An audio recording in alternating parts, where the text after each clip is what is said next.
All right, so we're back with part two of the Carver finals, Villalva versus Turdz, many years in the making, I think 5 or 6. And I'm going to be covering their third game. We've already seen the first two games. I should control the slides better. One moment. So they both, Villalva qualified for the Carver finals, Turdz sort of did, and now finally we can watch them go at it. I did a video where I got to watch games 1 and 2 live, but this one I couldn't catch these games live, so I'm going to be recapping this game, and we'll see what happens in the match. So this is going to be more of a recap format, and first I want to talk a little about some of the earlier decisions. I got quotes from both players about the prior games and hand building. So Villalva, you can see his hand here on the right. This is from the first game when he put a ton of pressure on Turdz, and Turdz had to find a very narrow path to a tie here. After Turdz played 7-7, 4-4, and 2, Villalva went A6, 8-4 in 6, and Turdz, I thought, was dead, but ended up finding the only save in the position with 5-8, 7-6, and 1. So Villalva and his hand, Carver, says he kind of expected A9 and 9-9 corners from the cards level 10 through 8. I think this was a correct prediction. So I built it around that idea while also making the cards interact good with each other. 4-6-6-6 was a really important card, and I'm proud of how well it worked because it's not only the lowest level card, it also doesn't have any strong numbers, so people might think it's just there to counter A's with plus wall, or trying to set up pluses with the same numbers, but it was meant to go in 5, which would have probably been my starter move if I had first turn. The beauty about placing that card in 5 is that it covered almost every corner. Shiva could take 9 on the sides from 3 different corners and 2 vertical 9s from 4 and 6. 7-4-8-6 could take the remaining horizontal 9 from 8, and I could do sames and pluses to A in the corner with Agrias and Bahamut, or Agrias. I also had potential same walls with 7-4-8-6 with Agrias if it was played on 2, and plus wall with Bahamut from 1 and 7 if it played in 4. This was also a counter to A corners from 5 in case he had the chance to have a safe spot there. So yeah, I think what's really cool about Villalva's hand here is it's very clearly built around certain numbers, right? It has this big mass of 4s, 6s, and 10s. Obviously, you can't have too many 10s with some 9s, some 8s, some 7s splattered in there, but it's mainly 4s and 6s and then some other numbers. And one thing I really like about this is when you have this hand that is multiple levels, often you don't have access. You're not going to have opposite cards. It's not easy to create some of the synergies that it's so easy to rely on, and it's not clear what the numbers you'll have to beat are. But what this hand does is it said, here are my numbers I'm going to build around, but it wasn't just doing that, it was making sure it could cover all the other ones. So the point that he covers so many 9s and that there was a fair chance he would see a lot of 9s. The level 10 is likely to have a 9, the level 9 is likely to have a 9, the level 8 fairly likely to have 2 9s. It didn't here, but it was a very good prediction, I think. And if he had been playing me, I probably would have had that 9-9 corner. So I think a neat and really interesting hand, and I think of the two hands, he sort of turned it sideways for his second hand. He switched between games, but I think this first one was the purer version and the one we saw really push Turdz to the wall. And so I thought this was interesting further description of the hand and just showing how many things it covered, how much is covered after that starter. And there's kind of 2 core ways to look at a 5 starter. One is, this sets me up to set up combos with my own cards to set up recaptures, and you'll see a lot of that in piggy kind of games. And the other is to say, I want to set up so I can capture whatever you have to throw at me. And this hand is just really good at building around that center play to handle any threats. So I really appreciate getting the further description from Villalva, and I thought the hand was really neat and a really interesting way to build on a rule set where it's not obvious how to build a synergistic hand. And he not only built a synergistic hand, mainly based around even numbers, but it has good coverage of odd numbers too. And often, you see hands with, for instance, A882s, right? Very powerful cards on level 10. It's easy to build a hand of all A888s. I'm just going to say 1088 because that's easier to say, of 1088s. And they're good cards, but they just struggle so hard against 9-9s. if the opponent has like any 9s in their hand, it's just so unpleasant because you kind of basically have to overpower them every time you capture them, and your 8s play really poorly, and you can't set up pluses off your own cards to play against them, and it's just very annoying to deal with 9s. And I think Villalva built this hand based on evens that you could easily imagine having that kind of problem, and it didn't. It actually handles 9s really well.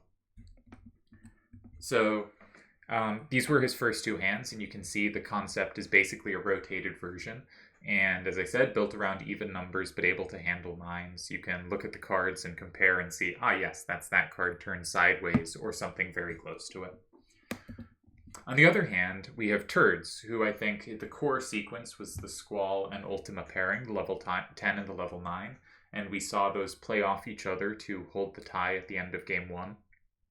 And those are obviously built to have synergy. It's about as close to an opposite as you can get on these split level sets. He at this point felt he hadn't had a good starter yet. He hadn't gotten to press at all. Game 2, we'll get to his quotes on that later. But he found it difficult to use Squall, but Squall was really well covered. And Squall was well covered even after Villalva had used the 4-6-6-6, because the 9 was so comfortably dealt with, and Villalva had other tools to deal with the 10 and the 6 and the 4, that it had been hard to find good places to use Squall in both games. In game 1, was really pushed to the wall, but found a fantastic save with an excellent move in 1. And he didn't expect Villalva to switch hands after game 1. He thought, given that Villalva had been the one pushing, Villalva would stick with the hand. So I was a bit surprised to see a hand switch. Turdz' descriptions of games 1 and 2. He said game 1, meh, actually quite bad, although interesting to see what you'd have proposed instead for my second turn. Love the tie I found. Yeah, fantastic finding of a tie. Very scary game though. And I don't remember what I suggested on his second move, but I think I panicked as well. And game 2 went quite well, but routine, I'd say. I think game 2 was pretty balanced. It looked like Villalva could be under pressure after Turdz' move in 5, but Villalva, I think, found the just clear best move in 6, and there was no pressure after that, and it was Turdz who had to be a little more careful at the end of the game. So, we enter game 3 of the SE Carver final, and Villalva will be in red and Turdz in blue. I didn't have the actual games, but I decided to keep the colors consistent from what we had seen in the previous video. And we can see, and Turdz will go first again. This is the third first turn in a row for Turdz. And we can see Villalva has again switched his hand, and again gone for this kind of numerical build, with the clear numbers of emphasis being 7 and 5. But with enough 7s and 4s that there is some ability to play there. 7s and 5s are a pretty rare number to combine with each other in large numbers, because unlike 7 and 4, or 8 and 6, or 6 and 2, there's not an innate plus wall happening there. But also you can see that he's managing to, despite these being cross-level sets, just build up a ton of synergy in his hands, lots of ways to play off each other. I assume, seeing this, that the plan was to stick 7, 7, 2, 7, and 5, and again, just be able to play off it in lots of different ways, and to be able to take things it might normally not be able to take. Because much like we saw with the 6-4s, where you'd think that can't deal well with 9s, this is a ton of way to deal with 9s too, right? The 7s and 5s actually do play really well to handle 9s. The double numbers play well to handle 10s, and there's some tools to take lower numbers as well. So you can see how it would have a bunch of power. It does commit hard to going up-down, and this is something I didn't mention so much on the earlier hands, but because the level 10s are not, the big A9 corners, there's not going to be as much directional coverage. And so we see the highest number up and down is a 10 each way, but sideways it's an 8 and a 7. So there's a potential weakness that way, but there's also so many ways to play off each other. It's very unclear to me innately how big a problem that is. And again, Villalva proves a very interesting hand builder.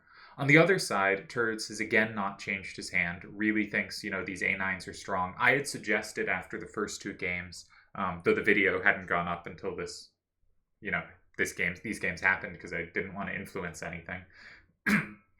I had thought that Turdz' level 10 and 9 had proved kind of too weak tri-directionally, and that, using something like an A918, something like Larsa, or A19, I forget what exactly its numbers are, or something like a 288A might actually play really well here because they kept being a little too stodgy in the endgame. They kept having, like, I can take one thing, but I have a very weak side facing the other way, and I'm never going to get the double capture I need to end the game.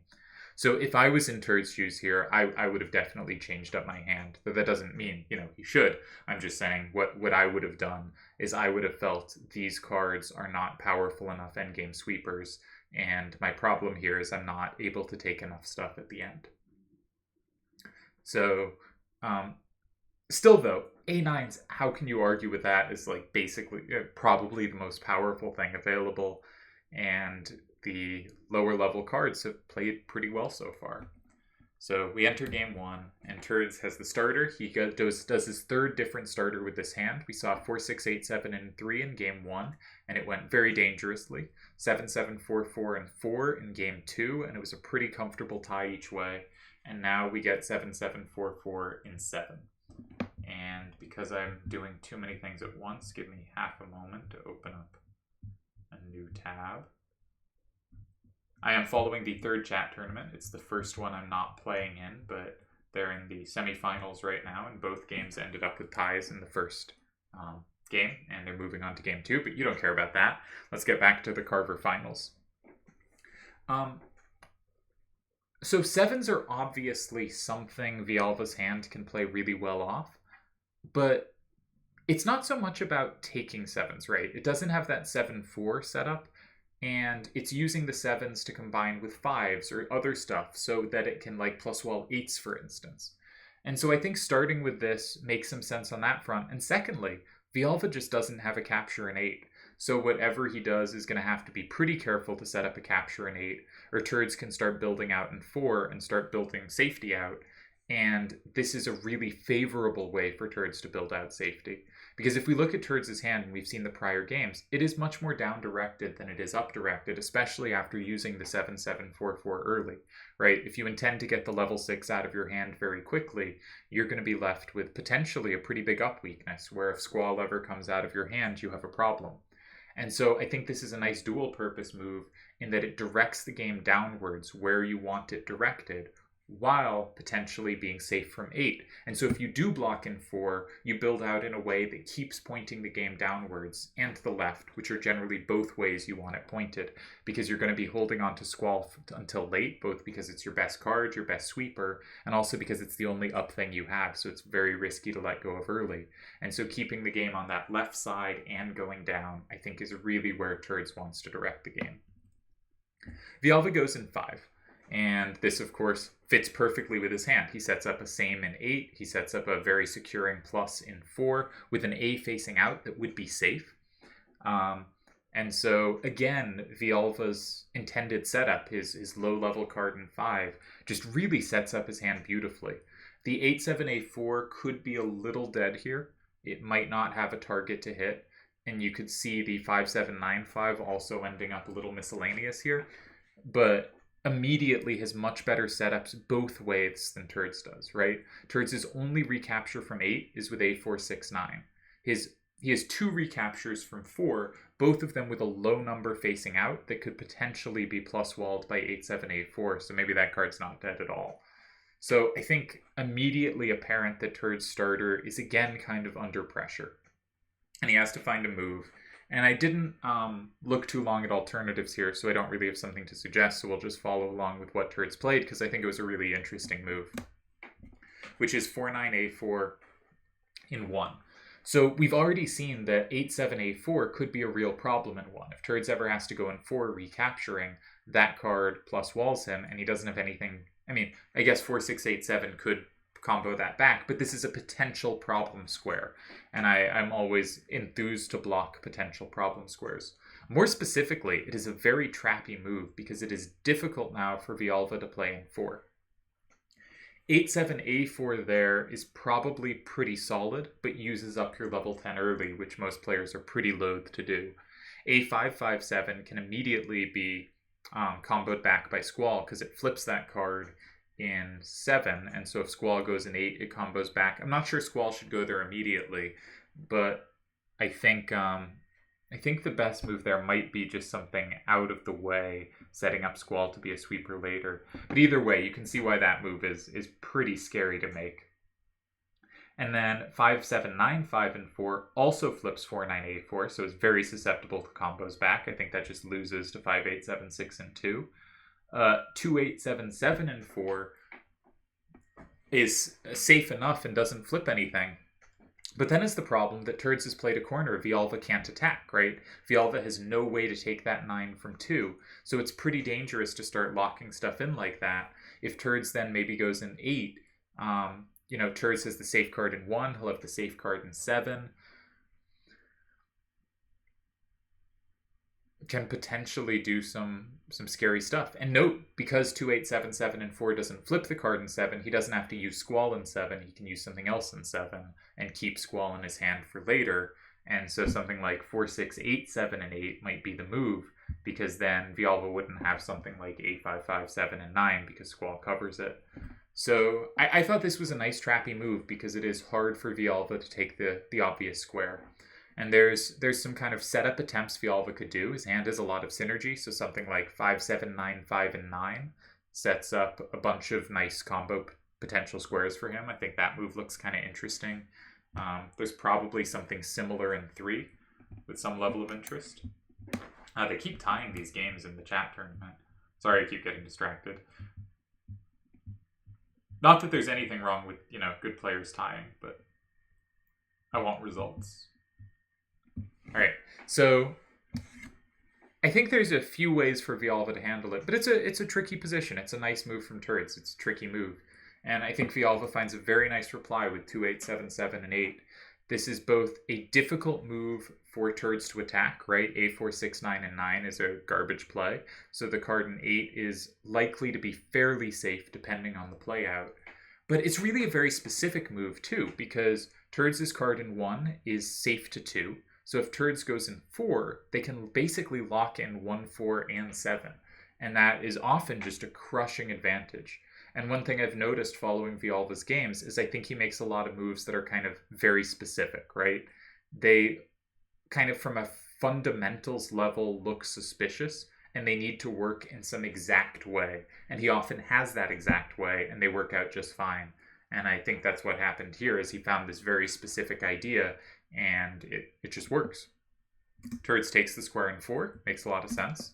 And Villalva goes in 7 and 9, trusting his cards to cover Turdz really well. And A557 is just totally dominant here because Turdz can't go in 6. It just gets comboed too hard. And so Turdz has to find a tie in 2. And we head towards a tie in game 3. I think very balanced game from both sides. Can't argue with any of the moves at all. Just nicely played. I think, Villalva's first move really put pressure on Turdz to find something. Turdz found a really tricky reply that puts the pressure back on Villalva, and Villalva found a sort of offbeat move that clarifies the position into a clear tie and helps further set up synergies with his cards. I think a nice game. And we move to game 4. I think I accidentally earlier in the video announced this video would have games in it rather than just one game, so may have spoiled that we opened here with a tie, in which case, if people caught that, apologies. The next game will be the last of this video. If it is decisive, this will be the last video. If it is not decisive, then you've got more videos coming your way. So here's game 4. Villalva is red, Turdz is blue. Turdz goes first. Turdz has his 4th first turn in a row. And per usual, because Villalva is the one switching up his hands and trying new things there, we're going to look at Villalva's hand again. He has a 7 up, which is a weakness, and an 8 down, which is similar to last game, where he had A's left and right, but a 7 and 8 to the other sides. So potential issues there. He is still built to go off the 7-7-2-7. Again, this looks like a rotated version of the last hand, right? A 5-7-9-5 became a 5-5-7-9. And I think this is sort of interesting from Villalva because each time you play one of these hands, I feel you sort of get more used to playing with it. And if you switch off a lot, it would be easy to like lose that level of comfort. But also if you're switching to something very similar, maybe it sticks with you and does a good job of avoiding counter hands, right? Because if Turdz had built something to counter any of these hands, Villalva has switched every game. But Villalva has switched to something that still accomplishes the same basic goals. And here again, the build is around 7s and 5s, but with the ability to counter 10s and 9s and 8s. So Turdz starts with 4, 6, 8, 7, and 3, which was also the starter he played in the first game. And here we, I think, immediately have a tricky situation for Villalva because his hand, this specific one, and none of the previous 3, I think, had this problem, has a difficulty against that 8, that exact 8. Because if you look at his hand, he's almost no way to set up against it. There is no move in 5 that sets up a threat in 6 against it. The only way he could possibly set up against it is play either the first or third card in 9 and set up 5, 7, 8, 5, and 6. But any other play is not going to set it up. And basically Turdz cards, unless he puts Squall there, or 5, 8, 7, 6, and 9, aren't going to set Villalva up to have 6 either. So Villalva will probably never have 6 for the whole game, never have a threat in 6. And it's always difficult when someone does a corner starter and you just can't address one of the sides at all to find an answer. So Villalva goes with an interesting play, and one that permanently gives up 6, which was interesting here. 5, 7, 8, 5, the only card that could be set up to go in 6, comes out of the hand. But it makes sense. It's a card that 7, 8, 5, 5 as a way to take back very nicely with a 10 facing out and plus wall. It has a bunch of synergy with the other cards. Something like 7, 7, 2, 7, and 5 is a lot less appealing when it doesn't make any threat in 6. And also, I think if Turdz is going to build out around their starter, right, they're going to play in 2 to lock in the card in 3. If Villalva is going to make a faraway move, if he goes in 9, Turdz can go in 2. If he goes in 8, Turdz can go in 2. But now it is very unappealing for Turdz to go in 2 because Villalva would get 1 for free. And so I think it makes sense if you're going to play a far side to play the one that makes it harder for the opponent to build out from their starter. And kind of a second trait of moves on a far side is, am I giving you a free square? Can you play in the pocket? Can you play in this case 1 or 7 safely? And in this case, Turdz does not have any safe plays in 1 or 7 because Villalva has a lot of power facing towards that, and Turdz doesn't have that much power facing out from those squares. So I think a lot of the kind of principles of why you would make a far side move, this makes a lot of sense for. On the other hand, Turdz makes a very strong reply with 5, 8, 7, 6, and 1. And we have a problem. This is against a far side play. If you can find a safe move near to your starting corner, that has much better winning chances than the safe square far away. On the defensive side, when you play a far side from a corner, the most important square to cover is this exact square, is the touching corner near the corner the opponent has already played. And here, while Villalva does have multiple ways to overpower that, all of them are comboed back really hard by 4-9-A-4. And Villalva doesn't really have a great way to play elsewhere. The game can't be directed up. Something like 7-A-5-5 and 7. Turdz could play 7-7-4-4 and 8, but I would guess, and that might be best, but there's also just 4-9-A-4 and 2 when Turdz's top row is just completely safe, and Squall is very powerful as a sweeper in that endgame, and Turdz has basically nothing he has to protect, because Villalva does not have the up power to threaten any of his cards. So moves like that are very dangerous. I think this is already actually a lost position. I think this is lost.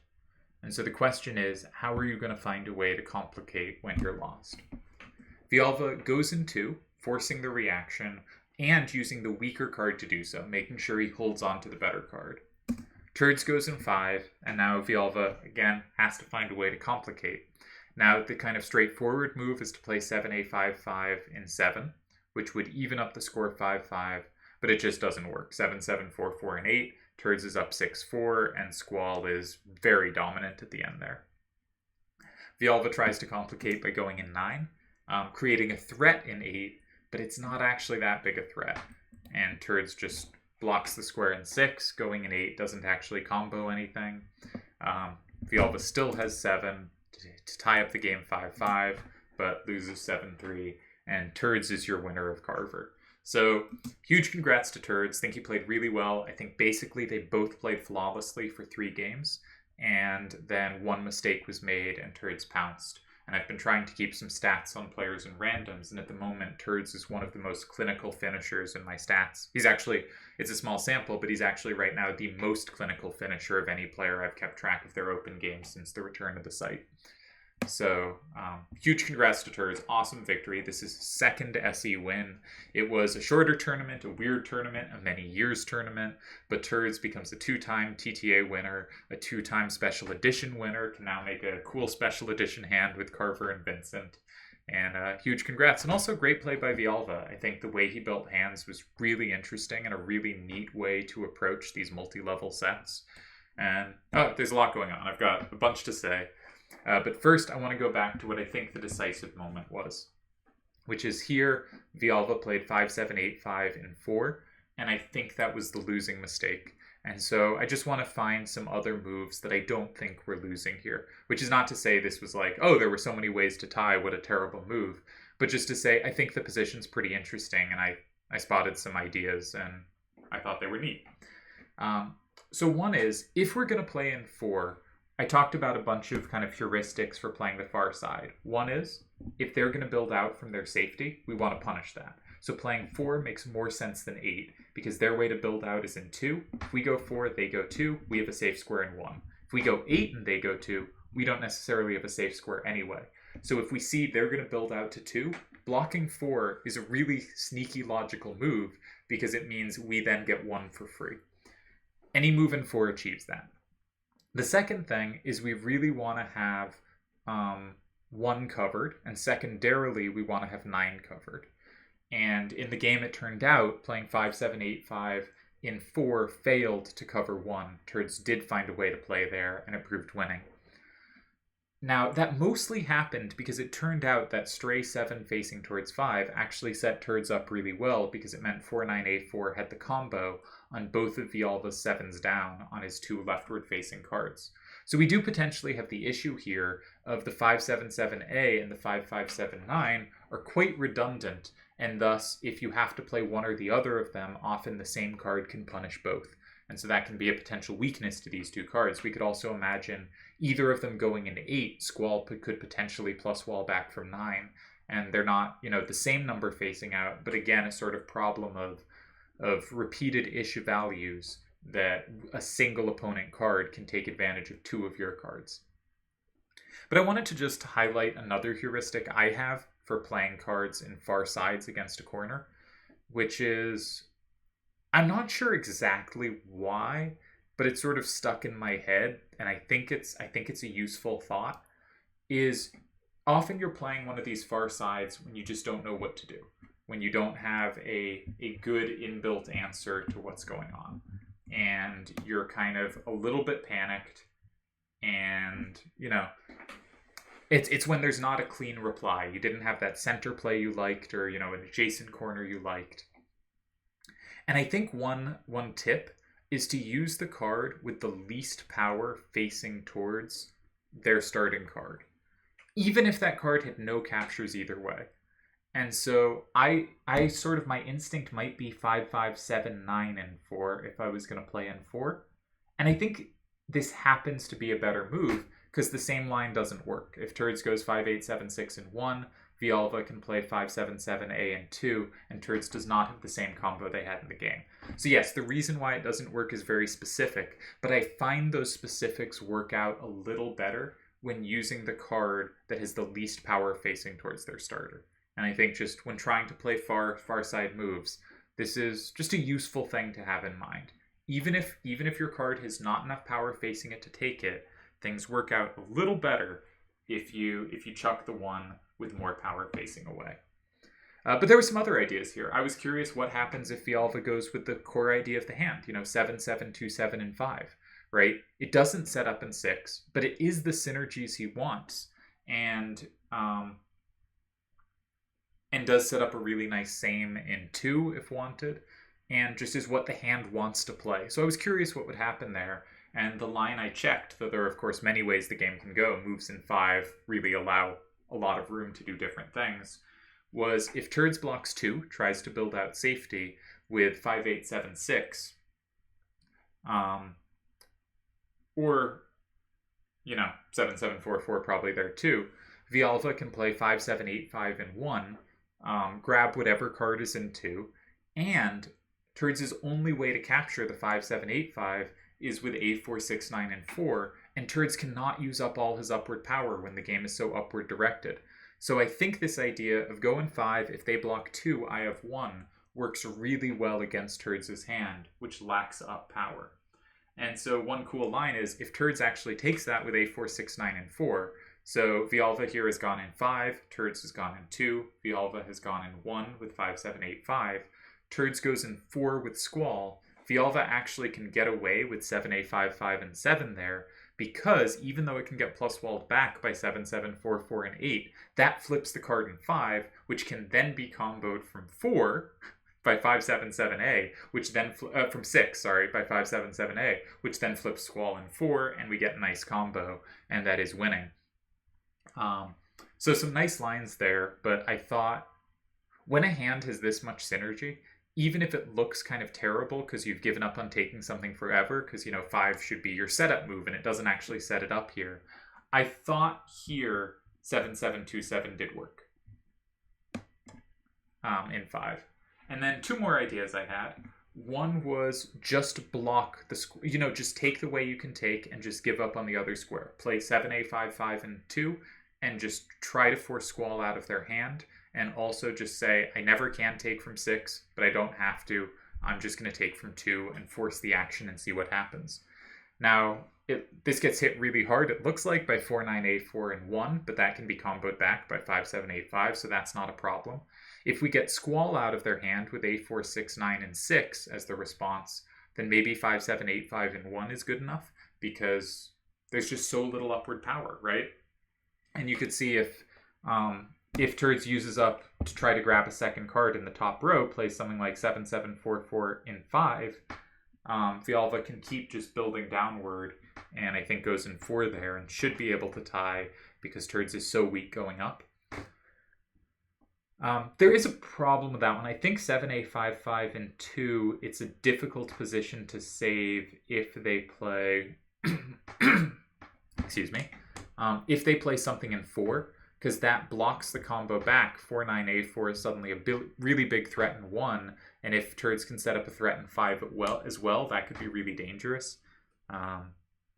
Maybe something like 5-8-7-6 and 4 there, which sets up 7-7-4-4 and 5, then maybe that gets comboed back. I'm not sure. That all gets complicated. But I thought, what if we just force the action, say, I never have 6, so I'm going to take 2. And that might be a different idea that works. And the last idea I had was just go in the far corner and play from there. And I thought 7-7-2-7 and 7 looked probably good enough. If Turdz plays in 2, I think Villalva can go in 1. And the idea is pretty similar to every idea we've seen before. Squall in Turdz' hand is overworked, right? Squall is the only card that can capture a 7 down from 1. And if Squall goes in 4, and it's also the only card that can capture 7-7-2-7 from 8. So if Squall goes in 4, the card in 7 is safe. If Squall goes in 8, the card in 1 is safe. And I think Squall, being the only card with any power in the direction that Turdz needs to go, should be enough there to get Villalva a tie. Again, there are many other lines. These were just a few that came to mind as potential paths to a tie. In what really is a really difficult position, I think. Defending positions where they have a corner and you can never address one side of it, and you also have a directional issue, and they used one of the weakest cards in their hands, so they're not even overly committed, is really difficult. And I just wanted to go over some ideas of how one might defend this position that I thought looked a little better. So a couple talking points about the match. Hand builds. I thought Villalva built really interesting hands, both on evens and odds. I thought this was a really cool way to address building multi-level hands, because it's often hard to find synergies in them. And if there's, one thing Villalva did really well here, it's he always had tons of synergies between his cards, and interesting ones, because they weren't the kind of standard defensive ones of 7s and 4s. There were 7s and 5s, there were 7s and 9s. They were somewhat offbeat builds. Thought it was really cool to see. Really enjoyed seeing the way he built these hands. Then, and Turdz used power cards that played pretty well. I was a little worried about them. I still think I would have gone a different direction on the power cards, more tri-directional. But obviously we saw him very comfortable in every game but game 1. Hand changes. Turdz was steadfast, and I think after it was clear that Villalva was regularly changing, as long as Turdz could avoid game 1 happening again, it made some sense to stick. Though, as I said, I really think he should have switched to tri-directional cards. But of course, you could very easily argue I am dead wrong, because Turdz won, and won really nicely. Villalva changed every game. I would have probably stuck with hand number 1 a little longer, just because it was the one that really put Turdz in trouble. And I'm also not sure how easy it would have been for Turdz to build a counter hand, given that it's not like Villalva really relies on having some specific corner he defends, and if the opponent has it covered, well, then he gets no pressure, because that's not how Villalva was getting pressure at all. So I might have been a little less hoppy if I was Villalva, but I liked seeing so many different builds from him, so I'm kind of happy he was. First turn disparity. Turdz had first turn in every single game. And I was looking at stats today of building up an open game collection. This is from randoms, but maybe it applies here, of almost 150 games. And first turn compared to second turn, if we just take the wins and losses and exclude the ties, first turn is a little over 60%. And I don't know if that's quite the same in hand games, but I would suspect it would be thereabouts. So I think getting first turn in every game was a real advantage for Turdz. And this is to take nothing away from his victory, nor to give Villalva a big excuse, but it is to say first turn I think is a pretty clear advantage. Not a huge advantage, but a slight one and a real one. And Turdz had first turn in every game. And maybe it's a bigger deal in random than in hand games, because randoms you're more likely to have a direction you can exploit, and first turn gets kind of first shot at doing that. But I do think Turdz had an advantage here. I should also say, when people go that this champion in this sport, right, this went their way and that went their way. Basically every champion, something goes their way, right? Everyone avoided some tough matchup, or the other team had an injury. This always happens. It is to take nothing away from it. So there was a really high level of play overall. I think there was one mistake made in the whole match. I think when Turdz got his chance, he pounced and never let go. I think in the first 3 games, they were completely unquestionable play. Villalva almost got the first game. And in my last talking point, there was pressure each way. Villalva was so close to taking game 1. Turdz gets game 4, games 2 and 3, very balanced in my opinion. Maybe Turdz presses a little in game 3, but Villalva has a clear path to a tie. And just really balanced match overall. Nicely played. Both had pressure to win, but Turdz was brilliant in defending his difficult position, and Villalva just made one mistake and couldn't recover. And so this is the end of Carver. Fun to get a tournament finished after all these years. Fun to get a second tournament final game on record. And I hope you enjoyed the video and discussion of the moves. I thought they were really interesting games. And I liked getting to cover some live and getting to do my own analysis and think about it and then present that analysis like I did here as well. And to close, congrats again to Turdz. What a champion.